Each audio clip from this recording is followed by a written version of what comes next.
everyone, it's Gina from Orchid and Opal.com, and today I'm going to show you how to make a really simple sliding knot bracelet.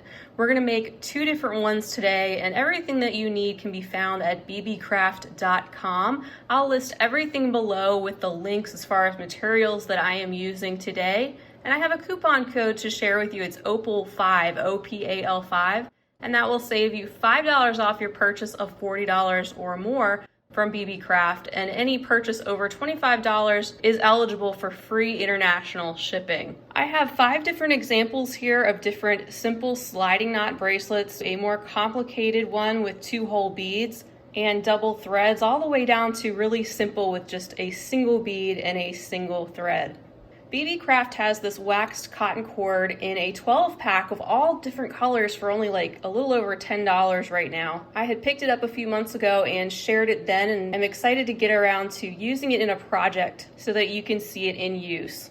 Today we're going to start out by making a simple single strand sliding knot bracelet, simply using some spacer beads and a 10-inch length of cord. And then I'll be showing you how to make the double sliding knot bracelet in a similar way to this one here with the gemstone chips and double strands of cord. So these are just examples to get you thinking about all the different types of bracelets that you can make with this really simple technique.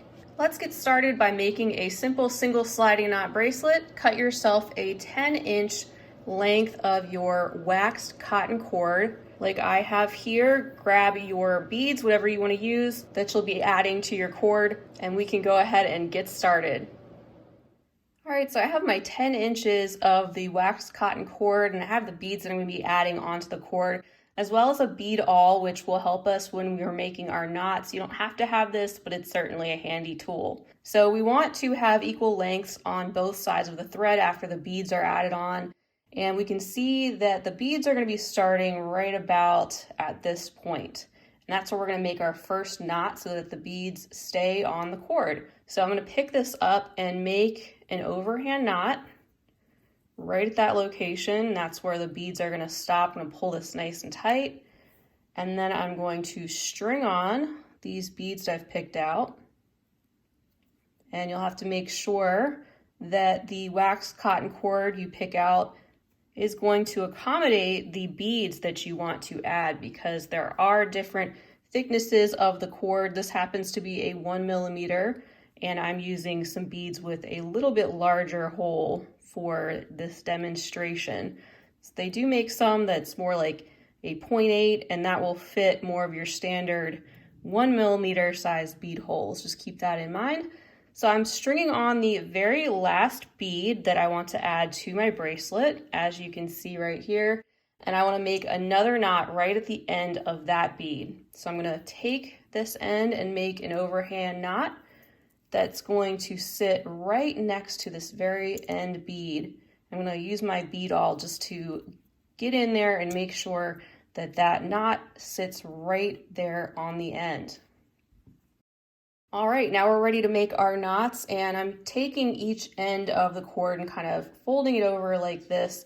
What you want to keep in mind is where you make your first knot, you want to make it not way over here, not way over here, somewhere in the center of the widest part of your bracelet. So wide enough that you're going to be able to slip it over your fist and slightly over to the side of that. So I want to make sure my bracelet, all said and done, will get to be about this wide to fit my wrist. So give it a little test and see how wide you want to make yours. It might take some trial and error, and then that's going to be the location of your first knot right about here.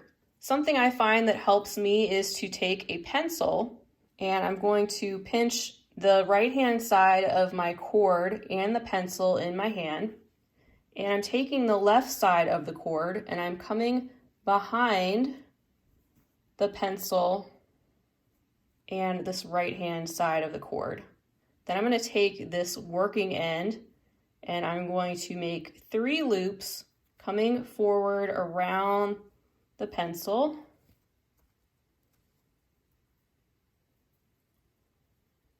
Just like that.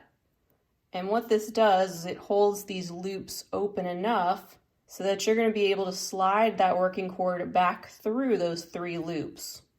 So gently slide those 3 loops off the pencil, and you can see that they are open like that. And you can just pinch them together while you take the end of your working thread, loop around those 3 loops you just created, and feed that cord right through the 3 loops, heading towards the beads on your bracelet. And then you don't want to yank that knot down. You want to keep that kind of in place where you had it. So with both cords, you're just going to kind of hold this in place and gently pull on each of these cords. You can do all 4 of them at the same time, just tightening up those loops on top of that cord. Now what you're going to do is, with this longer piece of cord, you're going to make another knot just like that right next to this one. So again, I'm going to take my pencil, take the cord that's already in place, and hold these together just like that. And then I'm going to take the working cord and I'm going to come around the front of the pencil and make 3 loops around the pencil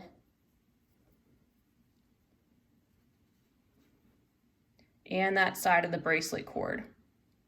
Pulling that off the pencil, taking that working thread, and then going back around those 3 loops and tucking it through all 3 towards the beads on the bracelet. And again, just tighten up that knot gently by pulling all these cords together, and you want it to sit pretty close to the other knot that you did, because this is going to be the widest that the bracelet will get. And that is all there is to it. Now you have a couple different options if you wanted to add a little bead next to the knot. For example, after you've slid it down, which will be its shortest length, the lengths of these ends won't change anymore. What you can either do is add a bead there and then a knot after it and maybe burn down your cord, or just make sure these knots are nice and tight on either end.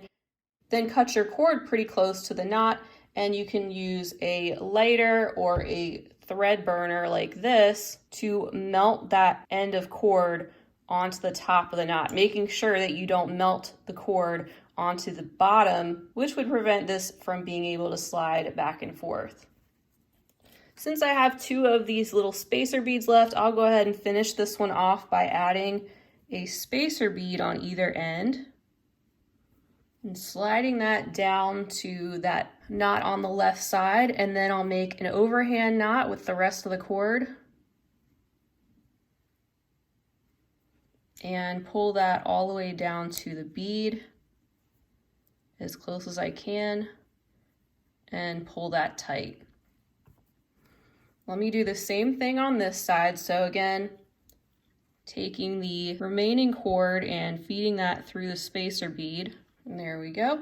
And then making an overhand knot right next to it.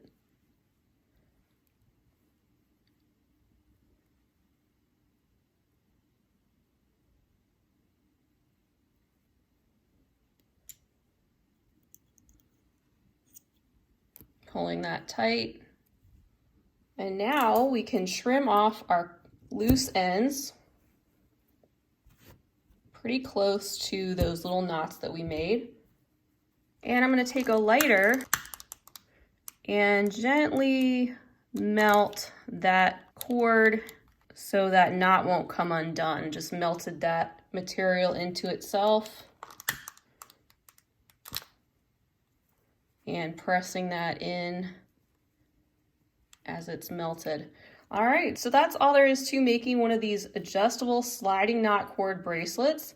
You can have fun with the different beads and options that you choose to add, and they are so easy to get on and off your wrist and then tighten back on themselves just like that.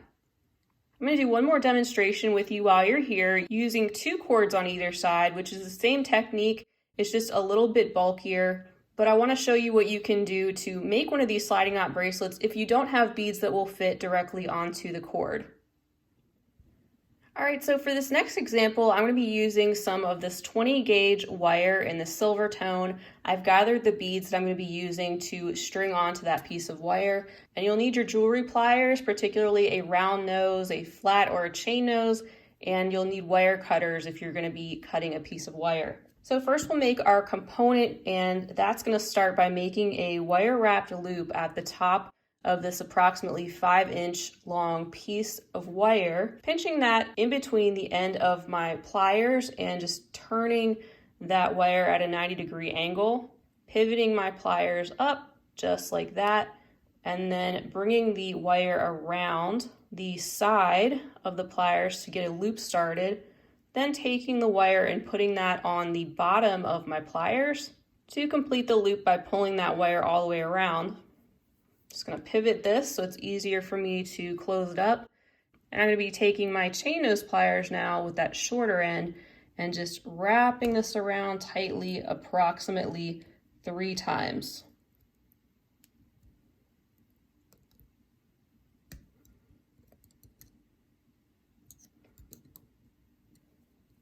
So we have our loop that our cord is going to attach to, and we also have an area for our beads to stop. Just make sure you tuck in that little end of wire once you trim that off if you need to, so that it's not sharp. And at this point you can string on your beads onto your wire. So I'm adding a spacer, some of these coral gemstone chips. And again, Beebeecraft.com has all of these materials, so you can find everything you need right from their site if you don't have everything you need. All right, another spacer.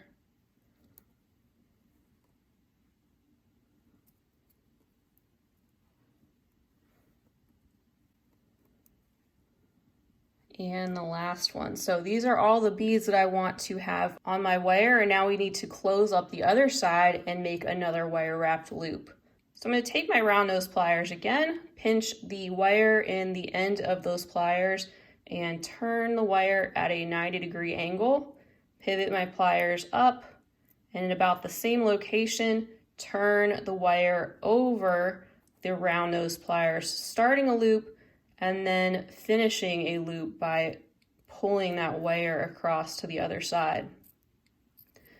Now I'm just pivoting this into my other hand so it's easier for me. And then I'll be taking my chain nose pliers and making approximately 3 wraps on this end to match the other side.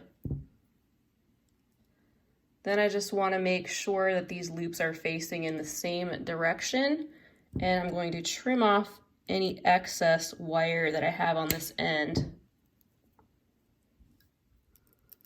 and tuck that little bit in with my pliers so it's not sticking out. So you can make this type of component with any types of beads you want. This is just one example and a way to show you how the knotted portion goes with 2 strands. So with one of the strands, I'm going to take both ends and I'm going to feed them through the loop that we made with the wire until we have a smaller loop on that end. And then I'm going to take the 2 ends, feed them through the loop of cord, and then pull. And just make sure the lengths of cord are about the same size. And then to keep this knot in place, I'm going to make 1 overhand knot and slide it right up to that one. So I'm going to take my bead awl again to make sure that that knot sits as closely to the beaded portion as possible and tighten that up really good. And we'll do the same thing on the other side, putting those 2 ends together, feeding them through the other side, feeding those 2 ends of cord through the loop, pulling that tightly onto the loop, and then making a single overhand knot right next to that one.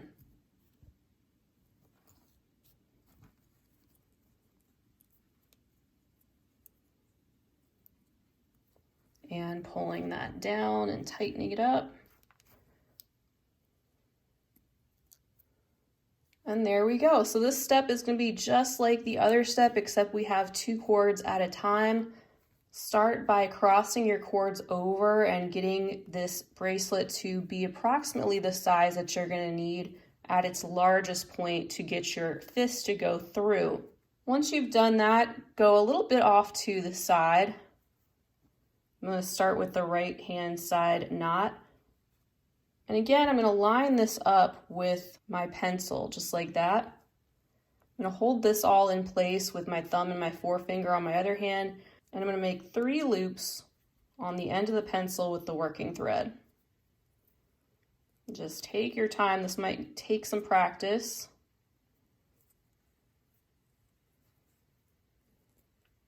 And then you'll gently slide those loops off the pencil, making sure you still have them pinched all together.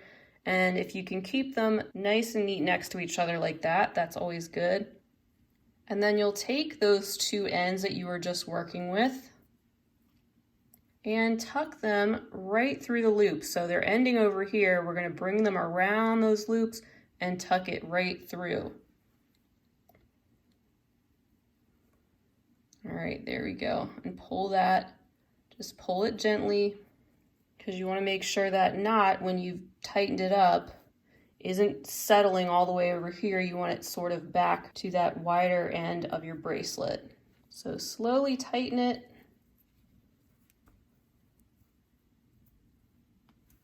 Until it's where you want it to be. And now we're going to make the other knot on the other side. So again, I'm going to take my pencil and line it up with this part of the bracelet, holding all of this with my thumb and my forefinger and taking the working thread right next to the knot that we just created.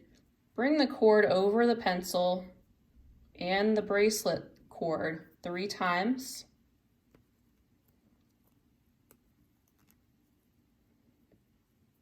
There's our 3 loops on the pencil, and we'll gently slide these off, pinching them together.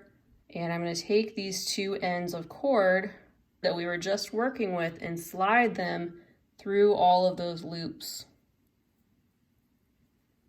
coming around the side of the loops and then back through.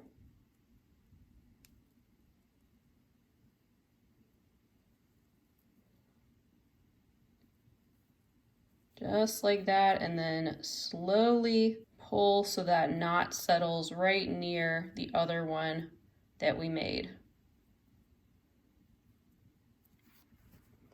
Just make sure these are tight and that you can still slide both of the knots.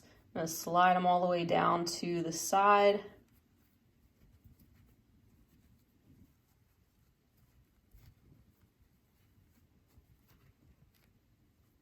And there we go. So now we're ready just to trim off these ends. So I'm going to trim those pretty close to that knot there, and then ever so slightly melt that cord into the knot. And if you are a young person watching this, please make sure you are supervised if you are using a lighter or a torch. All right, and then I'm going to do the other side.